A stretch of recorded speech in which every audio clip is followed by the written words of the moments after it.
Imagine stepping into a shadowed dungeon beneath a crumbling medieval castle. The air thick with the chill of damp stone and the faint echo of despair. The year is 1450, and before you looms a towering figure of iron, shaped like a sarcophagus, its surface bristling with cruel spikes that catch the flicker of torchlight. This is the Iron Maiden, a device etched into our minds as the ultimate symbol of medieval torture. A brutal machine said to crush its victims in a spiked embrace, their screams swallowed by its iron jaws. But what if everything you've heard about this infamous torture device is a lie? A dark legend woven from whispers, exaggerations, and the fevered imaginations of later centuries. Today, we're plunging into the murky depths of history to debunk the myths around the Iron Maiden, unraveling the truth behind this supposed pinnacle of medieval torture. These aren't just stories of pain. They're tales of deception, cultural fascination, and the power of myth to distort our view of the past. Whether you're driving through the night, working at your desk, or craving a tale that dances on the edge of horror and truth, settle in. Let's explore the torture myths surrounding the Iron Maiden and uncover the secrets hidden in its spiked shadow. A journey that will challenge what you thought you knew about the brutal past. The Iron Maiden stands tall in popular culture, its image synonymous with medieval torture, a gruesome device believed to have impaled victims in a spiked coffin, their bodies pierced as the doors closed in a slow, agonizing death. From Gothic novels to horror films, from museum displays to heavy metal band names, the Iron Maiden is portrayed as a hallmark of the Middle Ages, a tool of sadistic executioners used to punish heretics, witches, or traitors in the darkest dungeons of Europe. But here's the chilling twist. Despite its fearsome reputation, there's scant evidence that the Iron Maiden was widely used or even existed in medieval Europe.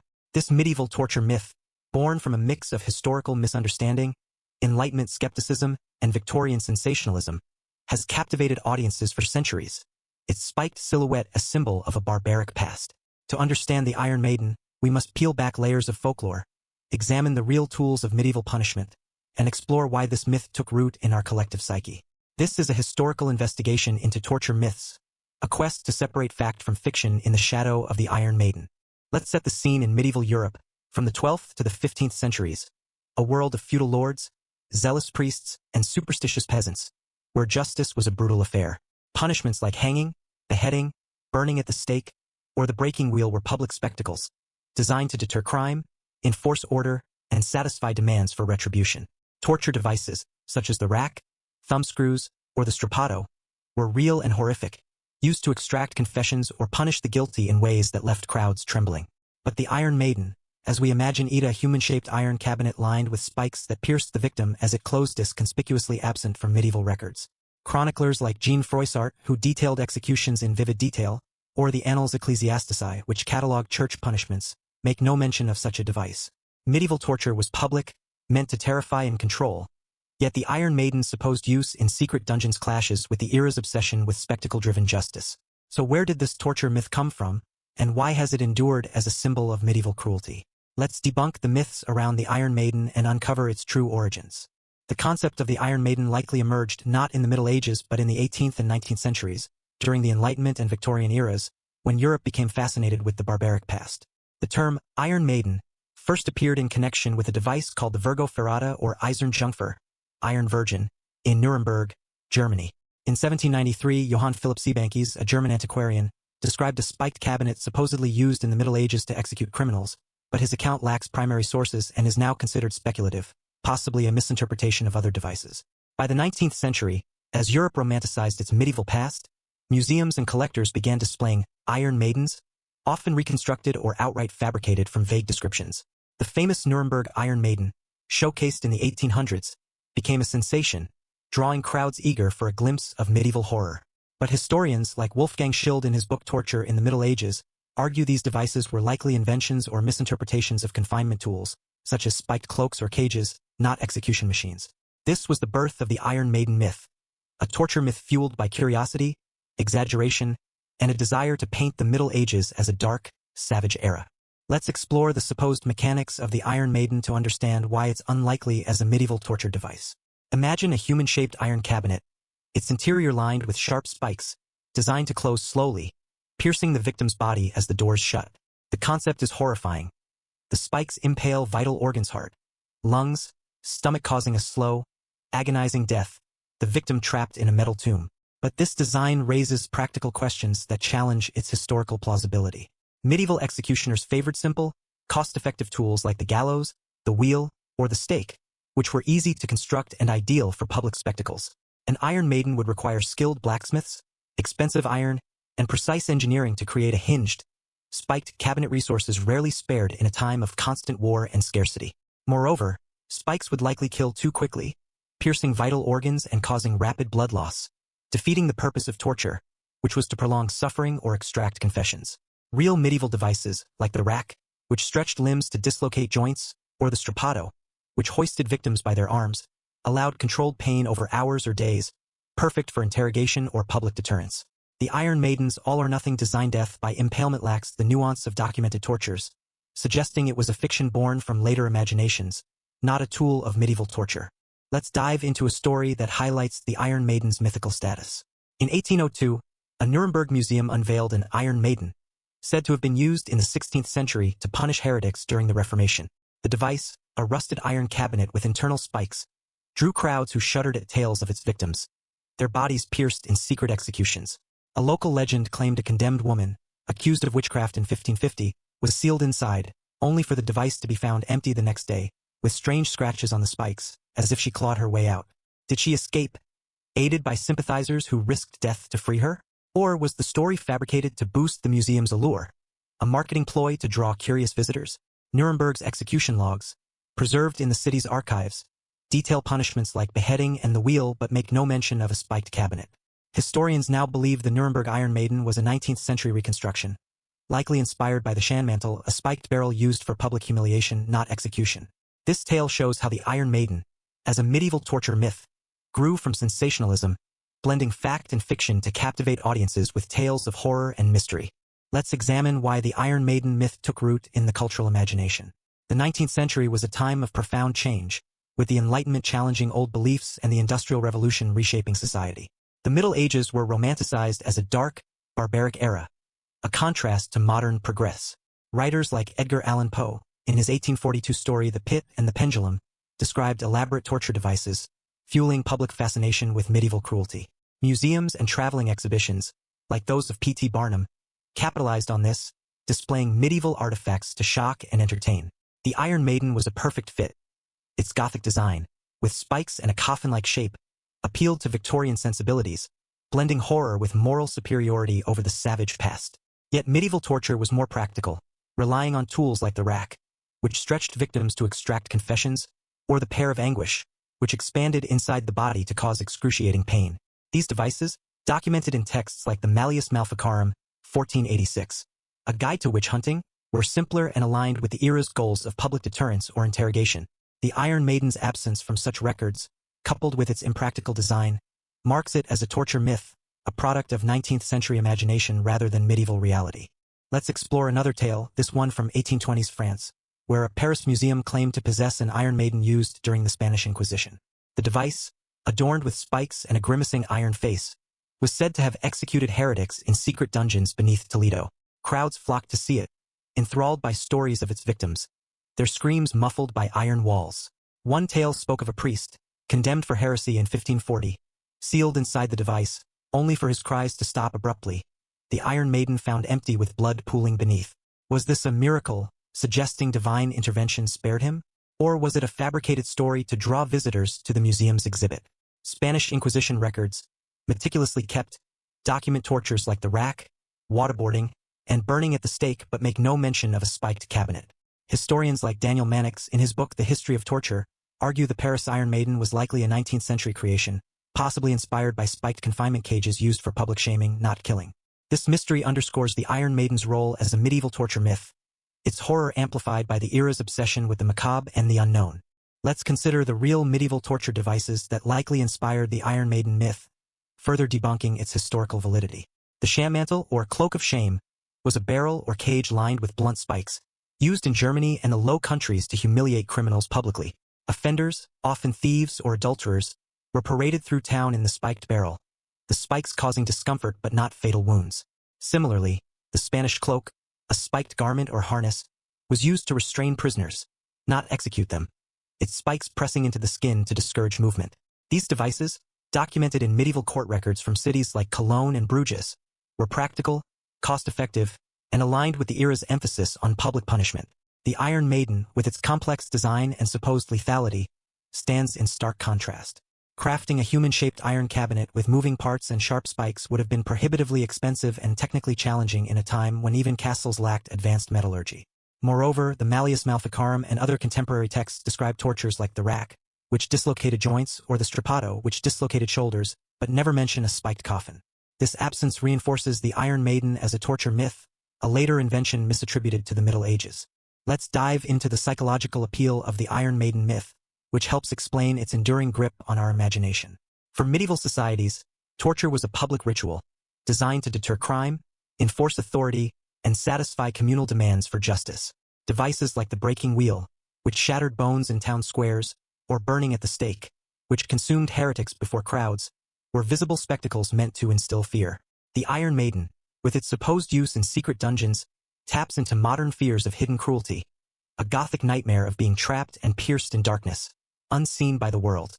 This imagery, amplified by 19th century Gothic literature and 20th century horror films, made the Iron Maiden a cultural icon, despite its lack of historical evidence. Psychologically, it resonates with primal fears of confinement, impalement, and betrayal, making it a perfect symbol for the barbaric Middle Ages. Yet real medieval torture was more pragmatic, aimed at confession, deterrence, or public humiliation, not elaborate death traps. The rack, for example, allowed executioners to control pain, stretching victims over hours to extract information, while the Iron Maiden's design would kill too quickly for such purposes. This contrast highlights the Iron Maiden as a torture myth, its allure rooted in imagination rather than the grim realities of medieval justice. Let's explore another story, this one from 1830s England, where a London exhibition showcased an Iron Maiden said to have been used in the Tower of London during the Wars of the Roses. The device, with its spiked interior and ominous design, was linked to a tale of a traitor executed in 1470, his body supposedly vanishing from the Iron Maiden, leaving only a blood-stained cloak behind. Was this a staged disappearance to fuel the exhibit's fame, or a genuine mystery from a turbulent time? The tower's records, meticulously kept and studied by historians like Alison Weir, document tortures like the rack, manacles, and the scavenger's daughter, but make no mention of a spiked cabinet. The device was likely a Victorian fabrication, possibly inspired by spiked cages used for minor punishments, such as restraining drunkards or vagrants. This tale illustrates how torture myths like the Iron Maiden grew from public fascination with the Middle Ages, blending historical fragments with fiction to create a chilling narrative that captivated audiences. Let's examine the cultural context that gave rise to the Iron Maiden myth, further debunking its medieval origins. The 19th century was a golden age for Gothic literature, with authors like Mary Shelley, Bram Stoker, and Anne Radcliffe exploring themes of horror, mystery, and the macabre. The Middle Ages were portrayed as a dark, superstitious era, a foil to the rationalism of the Enlightenment and the progress of the Industrial Revolution. Museums and traveling exhibitions, like those of P.T. Barnum, capitalized on this fascination, displaying medieval artifacts to shock and entertain audiences. The Iron Maiden, with its dramatic, Gothic design, fit perfectly into this narrative, portrayed as a relic of a savage past. Yet medieval justice prioritized efficiency. Public executions, like beheading, quartering, or burning, were cheaper and more effective for deterrence than complex devices requiring skilled craftsmanship. The Iron Maiden's supposed secrecy used in hidden dungeons contradicts the era's emphasis on public punishment, as seen in accounts of the Spanish Inquisition, which favored visible tortures like the auto da fe or the rack. This discrepancy marks the Iron Maiden as a torture myth, a product of 19th century sensationalism rather than medieval practice. Let's consider another mystery, this one from 1810's Bavaria, where a castle museum in Regensburg displayed an Iron Maiden, said to have been used in the 14th century to punish a noblewoman accused of poisoning her husband. The device was described as a spiked sarcophagus, its interior stained with blood, and the story claimed her body was found pierced but intact, as if the spikes refused to kill her. Was this a miracle, suggesting her innocence, or a fabricated tale to draw crowds to the museum? Local records, studied by historians like John Langbein, mention no such device, only documenting simpler tortures like flogging, the wheel, or hanging. The Iron Maiden was likely a reconstruction based on spiked confinement tools, such as the shanmantle or iron cages used for public shaming. This story shows how the Iron Maiden myth thrived on Gothic allure, its mysteries fueling public fascination with medieval torture while masking the era's more practical realities. Let's explore the real tortures of the Middle Ages to further debunk the Iron Maiden myth. The rack, widely used in England, France, and Spain, was a wooden frame that stretched victims' limbs, dislocating joints and causing excruciating pain without necessarily killing. The strappato, common in Italy and Spain, hoisted victims by their arms, tied behind their backs, causing shoulder dislocations and prolonged agony. The breaking wheel, used across Europe, shattered bones in public spectacles, leaving victims to die slowly before crowds. These devices, documented in court records, chronicles, and texts like the Malleus Maleficarum, were practical, cost-effective, and aligned with the era's goals of deterrence, confession, or public humiliation. The Iron Maiden, with its complex design and supposed lethality, lacks such documentation, appearing only in later accounts from the 18th and 19th centuries. Its impracticality requiring expensive materials and engineering for a single, fatal purpose further undermines its historical validity, marking it as a torture myth born from later embellishment. Let's dive into another tale, this one from 1840s Austria, where a Vienna museum displayed an Iron Maiden said to have been used during the 30 Years' War to punish a soldier accused of desertion. The device, with its spiked interior and heavy iron doors, was tied to a story of the soldier's screams echoing through the castle before stopping abruptly. The Iron Maiden found empty the next day. Was his body removed to hide a failed execution? Or was the story invented to boost the museum's fame? Austrian archives, rich with execution records from the period, detail punishments like beheading, hanging, and the wheel but make no mention of a spiked cabinet. Historians suggest the device was a 19th century creation, possibly inspired by spiked confinement cages used for minor offenses, such as restraining prisoners during transport. This mystery underscores the Iron Maiden's role as a medieval torture myth, its horror crafted to captivate audiences rather than reflect historical truth. Let's examine the societal role of torture in the Middle Ages to understand why the Iron Maiden myth doesn't fit. Medieval justice was a public affair, designed to reinforce feudal hierarchies and church authority. Punishments like the breaking wheel or burning at the stake were performed in town squares or city gates, their visibility ensuring maximum deterrence. Torture devices, used primarily for interrogation, were designed to inflict controlled pain, allowing victims to confess or name accomplices. The rack, for instance, could be adjusted to prolong suffering, while the strapado allowed interrogators to pause and question. The Iron Maiden, with its supposed instant lethality, would be ill-suited for interrogation, and its secrecy hidden in dungeon clashes with the era's public spectacles. Chronicles like those of Froissart or the Saxonspiegel, a German legal code, describe tortures in detail but omit any spiked coffin, suggesting the Iron Maiden was a later invention, a torture myth born from a misunderstanding of medieval practices. Let's consider another story, this one from 1850s Italy, where a Florence museum claimed to possess an Iron Maiden used during the Medici era to punish political rivals.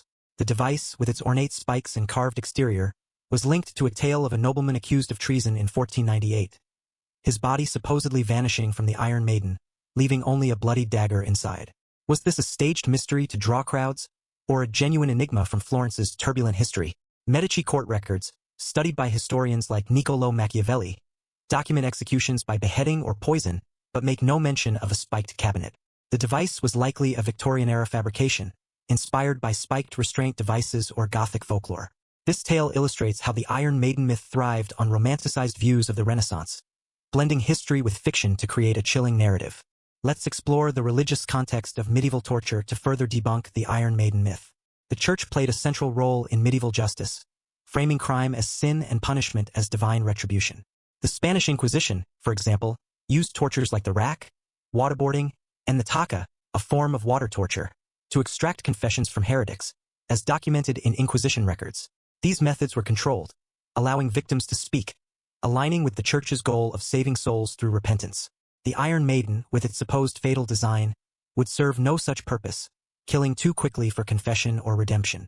Texts like the Directorium Inquisitorum by Nicholas Eimerich detail Inquisition methods but omit any spiked cabinet, reinforcing the Iron Maiden as a torture myth. Its religious imagery evoking martyrdom or divine judgment made it a compelling legend, but its absence from church records suggests it was a later fabrication, not a medieval reality. Let's dive into one final mystery, this one from 1860 Spain, where a Madrid museum displayed an Iron Maiden said to have been used during the reign of Ferdinand and Isabella to punish conversos, converted Jews, suspected of heresy. The device was tied to a story of a woman whose screams stopped abruptly. The Iron Maiden found empty with a single rose inside, suggesting divine intervention or a secret rescue. Was this a miracle, or a tale crafted to draw crowds? Spanish archives, rich with Inquisition records, document public executions like burning or garroting but make no mention of a spiked coffin. Historians like Henry Kamen argue the device was a 19th century creation, possibly inspired by spiked cages used for public humiliation. This mystery underscores the Iron Maiden's role as a torture myth, its Gothic allure fueling tales that captivated audiences while masking the era's true horrors. Let's reflect on why the Iron Maiden myth endures in our cultural imagination. Its Gothic imagery spikes, confinement, a slow, piercing death taps into universal fears of entrapment and betrayal, making it a perfect symbol for the dark Middle Ages. Yet real medieval torture was more practical, designed for deterrence, confession, or public spectacle, not elaborate traps. The myth's persistence reflects our fascination with the past's horrors, amplified by Gothic literature, museum displays, and modern media. By debunking the Iron Maiden, we see the Middle Ages not as a cartoonish era of cruelty, but as a complex world where justice, faith, and fear intertwined. The Iron Maiden, a medieval torture myth, is a testament to our love of dark history, its spikes piercing our imagination more than any historical victim. As we close this journey, what does debunking the Iron Maiden tell us about history? It reveals a society misunderstood, its tortures real but not as fantastical as later generations imagined.